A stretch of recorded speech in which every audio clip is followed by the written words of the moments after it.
He's here with me today to talk about what I think we should have talked about sometime last month, but nonetheless, here is where we are. You're welcome, Ian. Thank you, Jagenda, and good morning, viewers. Well, a very good morning, and here is where we are today. Congratulations for the 30th anniversary. Thank you very much. Everything went well. Everything was as you planned. As you had seen, you saw. Okay. Yes. We had a very good celebration where we hosted His Excellency, the President of Uganda, and Mama Janet at Kololo. And I believe that we have a bright future because we have some plans that we are going to share today as we celebrate 30 years. Every time a man gets to 30 years, there are so many expectations. Your neighbors, your friends, your relatives start asking you marriage, asking you building a house. So many expectations from taxpayers that they have asked us to do, and we are putting in plan to make sure that we meet their expectations. Okay, very important. We'll talk about that, but I also want us to talk about the taxpayers appreciation season. Yes. We normally have the week. Of course, the week is where we see all those events happening, but the season itself, and this is where we are. It normally happens in the month of September, but of course September, October, November, December. Yes, let's talk about that. What are the plans for this particular one? Having gone through the 30 years, and now here is where we are. We're in October, 2 months to go at the end of the year. Yeah. Thank you, Jagenda, and this particular one, the season of appreciating taxpayers, is special because it's the season when we are celebrating 30 years. And we are celebrating it under the theme, 30 years of developing Uganda together. We would not have done this without the taxpayers. When I was here last time, we discussed how much we are collecting in 1991 when URA came into existence. That was around 183 billion. Over the years of 30 years, we have seen growth of revenue to 19,000 billion, which means that's 19 trillion. That's financial year we collected 19.26 trillion. That's from the pockets of the taxpayers. So what we do is to appreciate again and recognize those that have been compliant, that have paid their taxes with one heart, but also to recognize those that have partnered with us in mobilizing the revenue, because it's not one man's show. It's not only URA's show, it's the government's show. And so we take a moment of these months, which we call a season, to recognize and profile those that have been outstanding and exceptional in paying taxes. However, this financial year, because it is a special year to us and to the taxpayers, where we're celebrating 30 years, we're going way back 30 years and seeing those that have worked with us over the years of 30 years, those that have been compliant, those that have not really run away from the taxman, that have approached the taxman for help and for support, but they have diligently paid their money in time and met their obligations. From 1991? From 1991. We want to celebrate them, and we want to show them to the world and to say, you can be like these ones. And they have not run out of business because of being compliant. So it is very critical that taxpayers now understand that being compliant actually sustains you in business, so long as you plan tax as one of your expenses in the business. So being compliant doesn't shut down business, but it thrives businesses. And that's why we are celebrating those particular taxpayers. And we have so many activities that we have put in place that we're going to share. And I believe that it will promote non-compliance. One of the factors that, and research has shown, and even you here, I believe that when you do better and they appreciate you, you feel motivated. So we have to motivate those that have been compliant, those that have been exceptional, so that we encourage the non-compliant ones to be like them. We profile them, we put them in the papers, we put them in the media, and we celebrate them. And then they are awarded by the government. So what are you doing and working on during this particular season of the appreciation itself? This particular season, one is that we want to give back to taxpayers and to the public. We started with the month of September, where we had corporate social responsibilities, different activities. You saw when we had all URA staff go out, we had 75 CSRs in one day. 75 corporate social responsibilities. If it was Guinness Book of Records, needs to put it in. It doesn't happen every day. It doesn't happen. 75 CSRs in one day, where staff contributed money and went out to where we have stations and had impact in the communities where we have those offices. And this is a culture that we have developed over years. So it's the 5th national corporate social responsibility that we're doing, but this time around it was special. We collected over 166 million from the staff themselves. So the month of September, we dedicated it to corporate social responsibility, giving back to society, to communities. We saw the Commissioner General handing over a boat to Wama Primary School in Kabale, where they had difficulties in crossing over to access education. Yeah, we saw you do that. And yes, and the Commissioner General gave them a motorized boat. And we're doing more of corporate social responsibilities. We're at Nagulu Hospital, where the Commissioner General gave hospital beds and other accessories to be used in that hospital, because we stay in Nakawa and that community, so these are our friends and we need to reach out to them. So there are so many things that we have put in place, but this particular season of October, November, December, what we're going to do is to do stakeholder and taxpayer visits. There are those stakeholders that I have mentioned that have been part and parcel of domestic revenue mobilization strategy, and they have been very close to us, and they have understood our mission, they have understood our strategy and agenda, and we want to appreciate those stakeholders and visit them and listen to them. But also, most importantly, the taxpayers. In the regions, we have selected over 30 taxpayers that have been compliant in each region. We have 6 regions according to our demarcations as tax collectors, and we want to go in those regions and visit those that have been compliant, but also those that have been least compliant or non-compliant, and listen to them and know what their issues, and then we'll collect that feedback and use it to promote voluntary compliance, because our tax system in Uganda, Jagenda, that we use is a voluntary tax compliance system. What should it have been? You assess. You assess yourself. We do not enforce on you. You declare willingly and say, look, Mr. Taxman, this is the money I made, these are the expenses, and this is the tax I have to pay. Voluntary. Voluntary tax compliance. That's a system that Uganda uses, that we educate, sensitize you, but also make it easy for you to comply. That you will not see URA run after you. But we use systems to know who is compliant and who is non-compliant. That Ian will deal with Jagenda. When Ian does not declare, Jagenda declares that Ian is my expense because I paid Ian.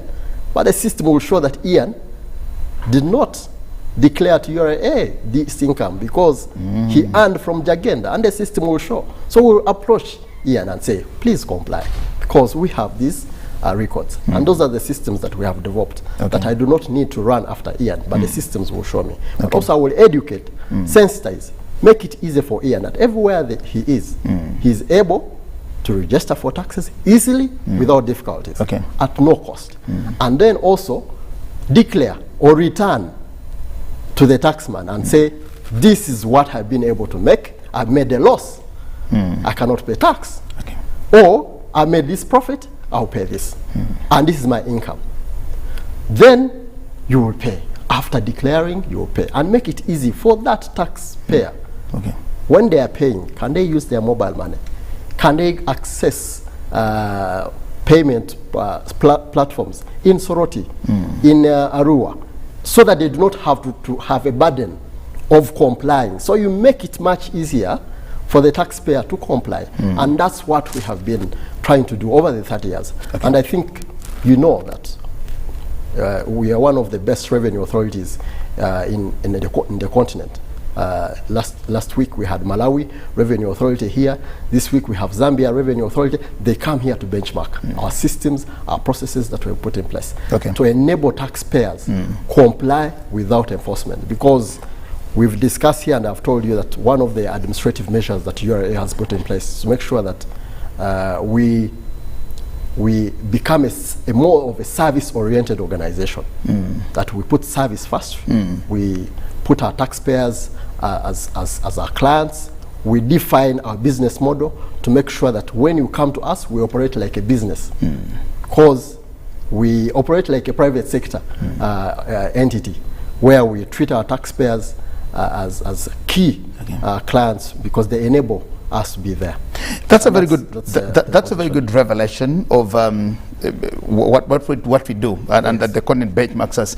But yet again, our tax to GDP ratio is one of the lowest on the continent. And when you look at our tax register, it's also one of the smallest, one of the lowest. And I just want to know what you as URA, of course, have to do to ensure that you also broaden on our tax register, the tax base, to ensure that that gets there. And secondly, has the advent of IFRIS also made work more simpler for the taxman? Yes, absolutely. I think, as you mentioned, the taxpayer register now stands at 1.8 million taxpayers. In our view, all these active? In our view, no. In our view, that is is a small number of taxpayers. But also, as you mentioned, and as the President has always mentioned, our tax GDP ratio at 13% is the lowest in the region. But looking at the revenue growth, we are optimistic. And looking at where we want to go, we're optimistic that this can be doubled. In fact, we have seen where the Commissioner General has encouraged all taxpayers that we can actually fund our budget 100%, because currently we fund 53% of that budget. One, we need to reduce on the expenditure of government expenditure, because then that also will balance that the revenue we collect, because we have ever funded the budget, especially in the currents. Yes, we have ever funded the budget at 80%.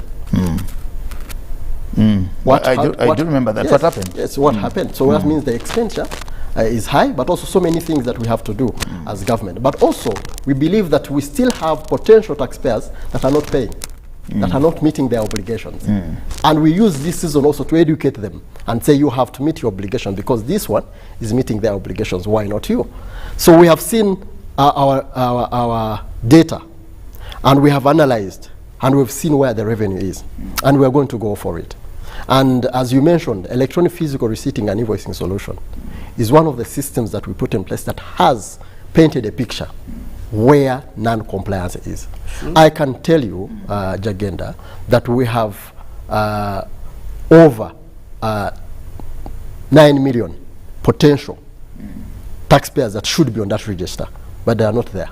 9 million potential taxpayers. Yes, because and we only just talk about 1.8 million. Because of the high levels of informality. The informal sector is huge, is instead growing instead of reducing. And the informality sometimes is caused because of not collaborating. Collaboration using information. And that has been, we have found a solution for it. That now we can collaborate with other government agencies, share information of those that are trading, those that are transacting, but they are not transacting with this agency. For example, if you are URSB and Uganda Registration Services Bureau, and you register a business, that business should register with the tax identification number. If you are NSSF and you have NSSF returns for staff who are not paying pay as you earn, it's very easy. Let me get that information, analyze it, and see who is paying pay as you earn. Okay? If you are National Water and Sewerage Corporation and you have data that shows me who is consuming water. So you have rental income tax that's performing poorly, but you have a building which has 8 meters consuming 3 million worth of water every month, but not paying pay as you are, not paying rental income tax. So that data analysis alone shows us that there is non-compliance somewhere. So we have used that, and we now prepared. We are prepared to make sure that the non-compliant are comply, and there's no turning back. Nobody wants to give taxes, and everybody wants services from government. That's a given. Everybody demands a service from government, but when it comes to giving taxes, people find a problem. What do you do as the tax body to ensure that you give people incentives to make people, to encourage the persons to actually meet these obligations? Because all the other countries or economies where we run to for some aid and all these things too, it's because they are very compliant in giving the taxes and doing all these things too, but it doesn't seem like it's our thing. What do you have in plan as a tax body to ensure that you induce us into complying with these obligations? Yeah, thank you, Jagena. One is that voluntary tax compliance is our agenda. We wouldn't want to enforce because it's more costly on our side. As administratively, you would spend more enforcing. To run after some money. So one is to educate, because we realize that we have taxpayers who actually do not know the basics. And it's our role as Uganda Revenue Authority to go out and educate the basic. And we're going to do mass taxpayer education to make sure that you, Uganda, you understand your obligations, you understand which taxes you have to pay, and when you have to pay them. Than keeping you in a dark, you don't have information, but you're expected to comply. There's no way you will comply without information. So we want to empower you, empower taxpayers with information. That can only be through simplification of taxpayer education. That we are doing. But also, too, is such activities. Because you know, one of the factors that really increase taxation and tax collection is tax morale. That when taxpayers do not have the morale to pay taxes, you will struggle to collect taxes. So we want to increase the tax morale, show the taxpayers what their money is doing, being accountable to them. We have campaigns like My Taxes Work because of you, to encourage the taxpayer to see that, look, UBC here is funded by you.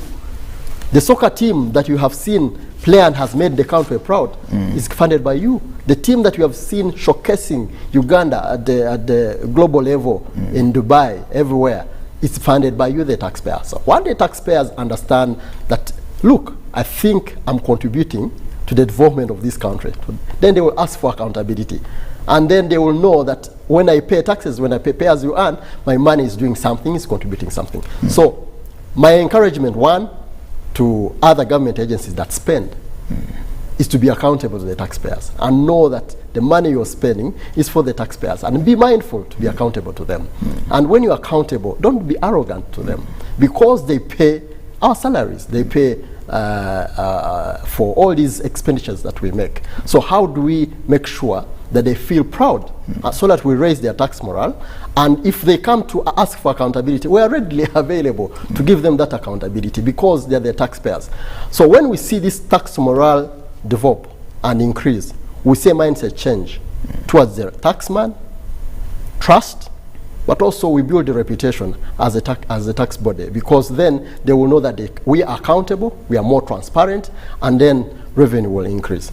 But thirdly is that we are putting in place systems in place that enable us be transparent, but make it much easier for the tax collector, the taxpayer, because the taxpayer will not be compliant, Uganda, if they have to hustle through paying taxes or registration for taxes. That's why the tax identification number, for example, by the way, I take this opportunity in the taxpayer appreciation season to announce some of the good things that really we have brought on board this season. One is that there's this challenge that we had of registration for 18. And now we have simplified into a web form that with your phone, anywhere you are, you can register without going to our offices for a tax identification number. And you go to our website, you click on teen registration, and it's a web form. It's auto-populated because we have shared information with NIRA. So it auto-populates. Put in a few details? Yeah, instead of you, me asking you your parish, where you're born, instead you put in the details and it auto-populate, because your NIN will collect information from NIRA. That has been made easier. But also, for purposes of making sure that we increase our contact to the taxpayer, we have introduced a WhatsApp number.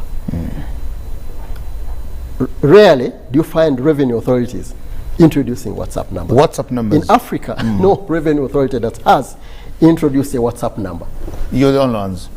On a URA. 772-140-000. You interact with the taxman and you get the answers there and then. We have a URA app, a URA application mobile form on iOS and Android, that you have literally the URA office in your palms. You can interact with the taxman. You can know your tax profile, you can know your tax balance, you can know your TIN using the URA mobile app. We are trying to make this much easier, that you can access information easily, we are more transparent, but also you do not have to meet face to face. One, it's an integrity issue, that we try to make sure that no one makes it difficult for you to understand your tax journey, so that they do not use that opportunity, especially middlemen, where we have had challenges of middlemen coming in to distort our image and ask for money, for bribes, and yet you think probably URA is behind it. Okay. So we want to make much easier. Okay, Ian, thank you so much. Just hold it there. We'll take a break and return shortly, and then continue with our conversation of the taxpayers' appreciation. Ian Numanyika here is from the Uganda Revenue Authority, and of course, this is the URA tax appreciation season. As is, we'll take a break and return shortly.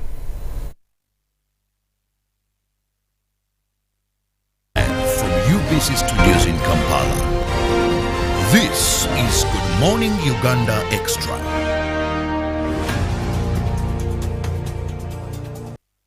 Getting GoTV was the best decision James has ever made. Finding a good place to watch football was never easy, but it was costly until James discovered something big. Now he can finally enjoy the benefits of homegrown advantage with a decoder and 1 month of GoTV value. For just 25,000 shillings, enjoy the world's biggest leagues and cap competitions. GoTV Uganda, love it.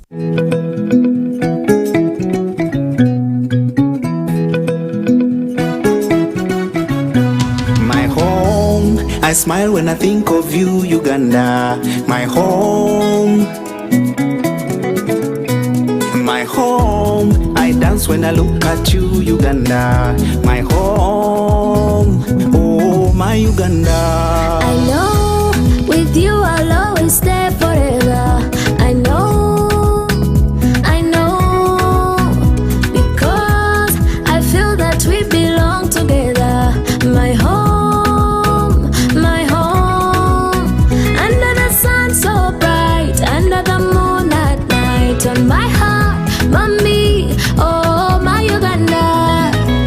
Hey mama, My Uganda. oh, My Uganda. oh, My Uganda. My Uganda. Nikukunda. My Uganda. Amari alemira. My Uganda. nyoe nikugonza. My Uganda. Amina ngojo, Amina ngojo. My Uganda. At MTN, we look forward to starting another exciting journey together to grow our home, Uganda.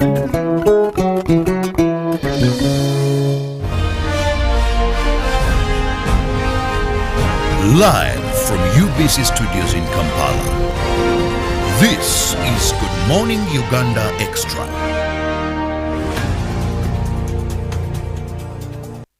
Well, thank you so much. Come back from that short break. My name is Jagana Semakola Ziksoka on GMU Extra on UBC TV this morning with Ian Numanyika from the Uganda Revenue Authority. Talk about the taxpayers' appreciation season by the Uganda Revenue Authority. It happens this particular time round, and of course, it is where we are, and that is Ian is taking us through what they do at the URM. Yes, I know, Ian, there are very good things that you are doing at URA here, but of course, those are the challenges that you also managing. What are some of these challenges that you're finding, especially when you organize the taxpayers' appreciation season and the compliance itself? Because nobody wants to come in so easily to actually declare to you or tell you the things. What are some of these challenges that you're facing as a body?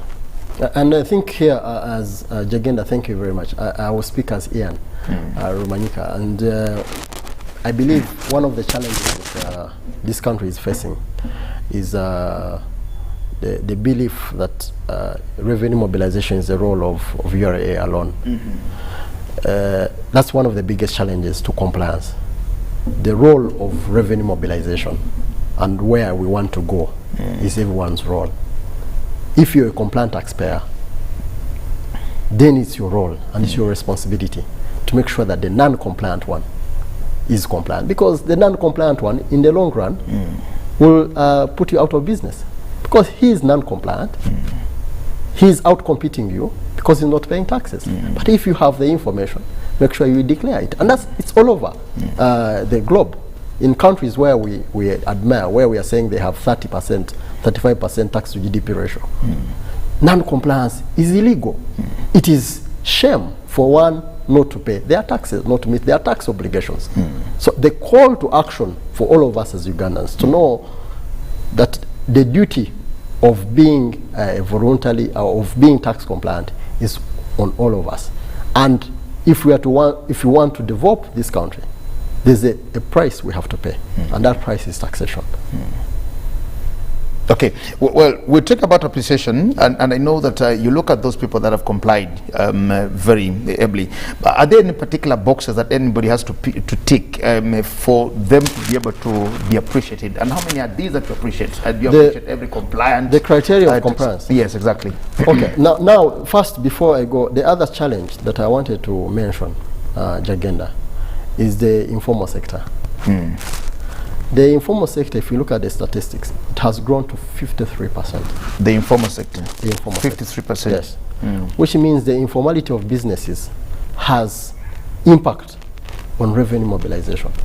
Once the businesses are not formal, which means they are trading, they are transacting, they are earning income, but they are not meeting their tax obligations. Who are these informal sector now? For example, you'll find somebody who is registered with the URSB, like we said, or registered with any other registrations body out there, but they're not paying taxes. Is that what qualifies them to be informal? So I will define informal sector on the side of the taxman. Okay. The taxman defines the informal sector as one who is transacting, earning income, but is not registered with the taxman. Okay. Which means you don't have a tax identification number, so you're not meeting your tax obligations, but you're earning because tax is on profits, tax is on sales, tax is on income.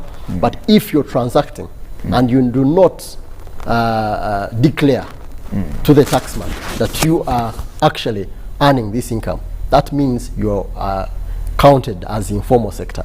So our prayer and I think our agenda now is to make sure that we focus on formalizing businesses and working hand in hand with other agencies to make sure that the businesses operate formally, but also they're on the tax register, and there are benefits of being formal. You know, Jagenda, the fact is that government is the biggest spender. Biggest spender in terms of tenders, in terms of businesses, in terms of contracts. And you can't work with government? There's no way you can work with government when you're informal. So we have had businesses that want to be big. They want to be large taxpayers, they want to be medium taxpayers, but they are small taxpayers. But if you want to grow, the only way to grow is when you're formal. One, you benefit from incentives, tax incentives, enormous tax incentives that are there. You will benefit from getting tenders and contracts and getting loans and getting capital, because there's no business that wants to transact with one who is non-compliant and who is informal. The formality of the business enables it to thrive, enables it to grow. So one of the challenges that we are faced in tax mobilization is the informal sector. Is the informal sector. Okay. Going to the criteria. The criteria that we use is not about who pays more.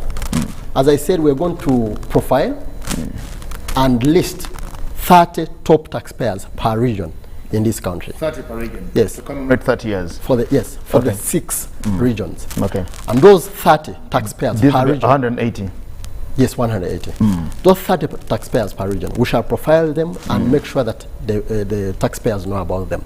But what we are using to select the 30, one is that we are going back over the 30 years and see who are those that have worked with us. It may not be 30 years, but over the years. Who are those that have worked with us? But between 91 and 2021. Yes, but also they have been compliant and diligent to meeting their tax obligations.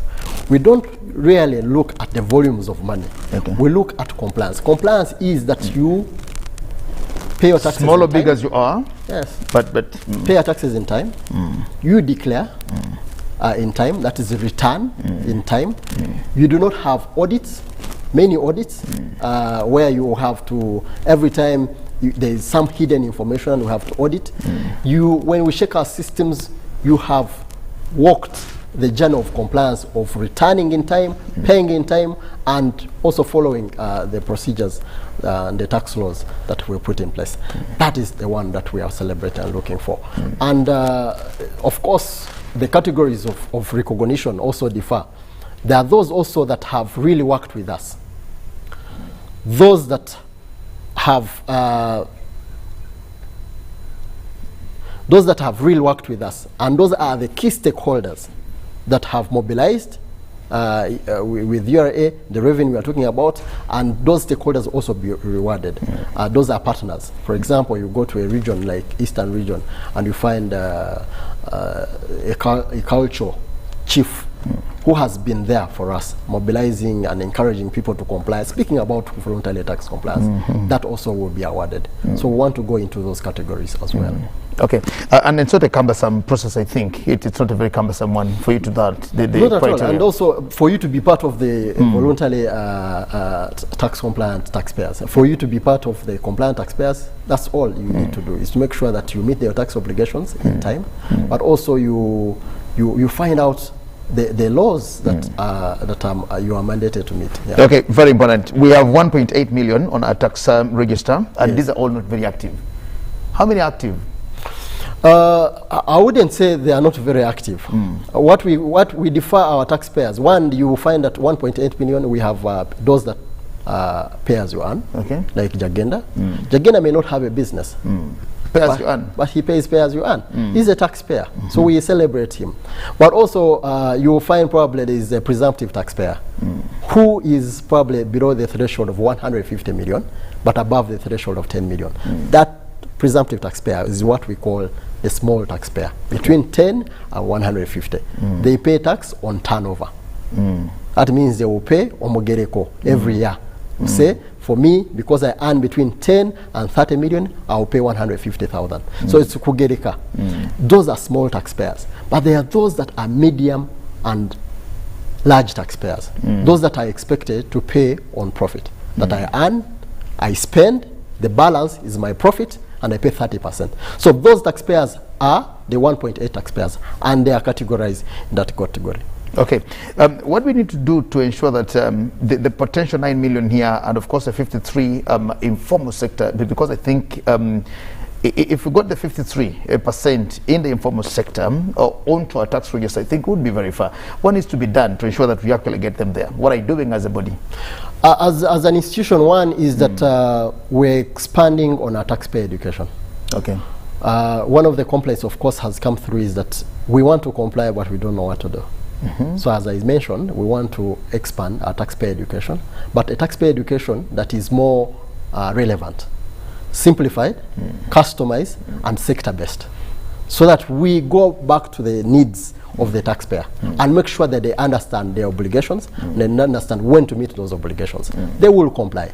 Number two is that we are leveraging on data, using data analysis to know who has to be on the register, using the information that we have gathered now to know who has to be on the register, to know who is not compliant but has to be compliant. So, and those we are going for them to make sure that they register, and also going for those that have under-declared comprehensive audits, and making sure that you comply. For example, you will have a business, and that's the informality I'm talking about. The partial informality of the businesses, that you have a business, you have 100 employees, but you're only paying pay as you earn for 30. The information comes with us, and we have put in place a whistleblowing policy. A whistleblowing policy is to enable us get more information where we cannot reach. Where, for example, Jagenda will come to us and say, UBC has been employing 300, it's paying pay as you earn for only 100, but also paying salary on the table, on mobile money, and they are not declaring that these are above the threshold, they have to pay as you earn. That whistleblowing policy, we reward 5% of the revenue we collect from the taxpayer, and we have seen a lot of taxpayers come through to inform about non-compliance. And it's our duty to inform about non-compliance, as I said, because the only way we can improve its compliance is we need to take this as our duty as Ugandans. How did you conclude your recent impasse with the Kasita? Because there's also that issue of taxes in kilos and stuff like that. There were a lot of things that we talked about. How did you conclude that? And I think many of those are those now in the informal sector that once you hear that vibe on radio and TV and everywhere, then you say the Ians are actually here to either punish us or to throw us out of business and to ensure that we never transact or do anything. The taxman is your partner in your business, without a doubt. Our desire is to see a business grow. Once the business grows, you pay more taxes. So it's not our desire to close any business. You want everybody to So flourish. Kasita are one of those biggest partners that we have, and we have worked with them harmoniously, making sure that we extend information to those that do not have it in the business community, but also make sure that they inform policy, because they know that the ones in the businesses, they know what impacts on them. So on the textile part is that a government has been a listening partner and has listened to businesses, especially after COVID or during this COVID situation. I believe now it's calmed a bit, but during the lockdown, businesses were negatively affected. So they came forward and brought their complaints and petition to government about the policy that had been passed, but without considering the current situation. And government listened. And the dollar per kilo, which was $3.5 and $3 on textile and garments respectively, was waived for this period up to December to first study and analyze this sector of textile. Textile is gold. Textile is a huge sector that is growing in the region, but also most importantly in Uganda, because we have the best cotton in Uganda. The philosophy behind the policy was that when we import cotton, when we export cotton, we export it at $1 per kilo. But when it comes back to come with value addition, you've lost jobs for people to add value on it. You've lost income, but also you're paying more in terms of receipts, because when you import it as a jacket, for 1 kilo as a jacket, you pay it at $15. But we only earned $1 exporting it. So we are losing $14 on that jacket. And you're losing also jobs of youth that would have added value when they put a button, when they saw, they knit it, all the things. Absolutely. So that was the philosophy behind, the intent behind the policy. It was a good policy, but however the situation that was prevailing, government listened and paused that. So that because the textile industry and the Kasita friends said we do not have enough capacity now to meet the textile need. Okay. So for now, we could pause it and first study the sector. And that's what the government did. Okay, some other complaints. Somebody sent a message here to say that when they go out and buy a car, for example, they buy it at a different price than when they come here. Uganda Revenue Authority and Ian here, you have your preset costings that when Jagana comes and says, I bought this for $1 million, your system says it's $2 million. And so you are levying it according to what you have in the system, not actually what I bought in China or Dubai or anywhere. How about that? Yes, one is that we're in a global world and we are under World Customs Organization.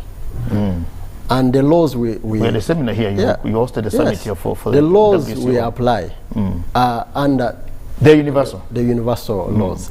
And even the East Africa, you will find that, for example, under the IACMA, East African Customs Management Act, that there are laws that will not in our favor, but we have to comply because they are regional laws. Because you want to go for a certain, you have a certain agenda. If you look at the African Free Continental Area Agreement, there are things that will not be in our favor as Uganda, but there are things that will be in our favor as Uganda. It's upon us to take responsibility, but also take those opportunities and maximize them. So on the issue of cars, for example, the laws that govern us is that these are predefined rates for every model, for every car make, and for the details of that car. So you will find that, for example, if you're importing a Harrier, there are over 8 models of Harriers. Okay. And those have different valuations. So it's upon you now to make sure that before you import a car, you find out exactly what it will cost you. What it will cost you. So because it's important to come to Ian. Absolutely. And Yes, these and values find are on our website. Okay. If, for example, you are importing a Harrier, they are both Harriers. When you look at them, they are both Harriers. But the details inside, the engine capacity... One is a model 2011, yes, the other is a model 2012 you will find or that the 2013. taxes differ. Once you get to know, and those that have really gone out of their way to find this information have found it much easier. And probably also it's upon us now to make sure that we sensitize people more about this, so that when you import a car, before you get taxes, before you assess and know, you value the taxes, it will be a risk, because sometimes you have imported a car and you find probably the taxes are high, yet the car you would have imported would be in your means. Okay, well, very important. Finally, from you, where is the future? Where do we see the future of taxes in this country, to the taxpayers, to taxpayer itself, and of course to the country? What's the future like ahead of us as we get to 2040? The future, like for URA, one is to focus on fighting corruption and making sure that we have a clean sheet as URA. One of the things that has affected our reputation is the integrity. And management at URA has committed to make sure that we have a clean sheet as URA, as tax collectors. It's a calling for you to be part of this noble cause, to mobilize revenue on behalf of the nation. So we're trying to make sure we put systems in place to make sure that we clean the house. Number two is that once we have a clean house, we want to focus on doubling our revenue to make sure that we fund our national budget at 100%. We're at 53% now. 53%. We have a dream that after 5 years, our tax to GDP ratio will be 22%. From 13%. From 13. And that calls for effort. The effort that we're going to put in, one, includes making sure that we enforce against those that are non-compliant. Okay. We are a service-oriented organization, but we want to make sure that those that are non-compliant meet their tax obligations. And I mean, the taxpayers must be alerted early. Okay. That, for example, starting 1st November, if you're not on electronic physical receipting and invoicing solution, if you're not on digital tracking solutions, and you're ought to be, electronic physical receipting and invoicing solution is for all those that are registered for VAT. You go to a supermarket, you ask for a receipt, and they give you a receipt that is not physicalized. You have seen it. But they ought to be on the tax, on the system. We are going to enforce on them. Starting 1st November. We'll close your business. We'll ask you to comply. Until you comply, we open that business. But also, there's a fine. Once you're found that you are not compliant, for example, on digital tracking solutions, digital tax stamps, even if you're selling that bottle of water, or bottle of water, or that beer, or that whiskey, and it has no stamp on it, you'll be charged 50 million Uganda shillings. 50 million in fines? In fines. Regardless of my business or yes, so? Absolutely. So we are calling upon the distributors, those that are selling, those that are supplying, the producers, the manufacturers, yes, to make sure they comply to the law. This was introduced in 2018. So by now, we have been very lenient. Do you have a period of 2 weeks? And yes, and we have been announcing this. Okay. That 1st November, the last, because we were supposed to start this month. Okay. And then they said, okay, let's take a Twiteleze. Okay. We allowed that to quit. Okay. Because URA is a partner in business. We don't want to see any business close. Okay. Especially amidst this situation, we have really understood for a long time. Okay. But we've put in place avenues to make sure that we have an open door policy to the taxpayers, that when you come to URA, we treat you as a king. We want to listen to you, and no one will tell you that when they have challenges, we have not heard, we have not listened. When you come, we listen, because we are business enablers. You will find that, for example, we have businesses that are paying tax in installments. We have an MOU with them because they have understood that once I have this capital, I reinvest it in my business, it will then pay. And then I will pay. And then we understand and say, okay, now since you do not have enough, or you have imported a car agenda, and you find that you will have to pay tax of 13 million, but you don't have 30 million at once, come to us, use your car, as you pay tax in installments. So we are trying to make sure that we become more of your friend, your partner, but don't run away from us. Don't be non-compliant, because when you become non-compliant, the fines and the penalties that you lose the partnership. and it becomes course of tough. Absolutely. Thank you so much, Ian Rumanyika from the Uganda Revenue welcome. Authority. Thank you so much for having allowed to join us on GME Extra this morning on UBC TV as we talk about and plan or celebrate the taxpayers appreciation season, which started last month, in month of September. I must mention that during this taxpayer appreciation season, Jagenda, yes, exactly, we have what we call e-Bomba Business Summits. Yes. The e-Bomba Business Summits are business summits that we have put in place to enable those businesses that have really been affected by COVID. Okay. And starting Friday, this week, 10 a.m. to midday, will be live on UBC for the e-Bomba Business and also other television media houses, stations that we are going to announce. But UBC will be airing live 10 a.m. to midday e-Bomba Business Summits for 5 weeks. Every Friday, 10 a.m. to midday. Okay. Well, thank you so much, Ian. We'll stop this here for now, and to just promise you that the Minister of Health, Dr. Jane Luther Chengo Chero, and also Member of Parliament for the Lira City, will be addressing the nation on the updates on COVID-19 today, live on UBC here TV at 12 noon. So we keep it here for now. Thank you so much. For God and my country, stay blessed and continue being compliant to pay your taxes, as we also demand from the government to give us services. Let's pay our taxes, just as Ian says. For God and my country, stay blessed. Good morning. Thank you. Thank you.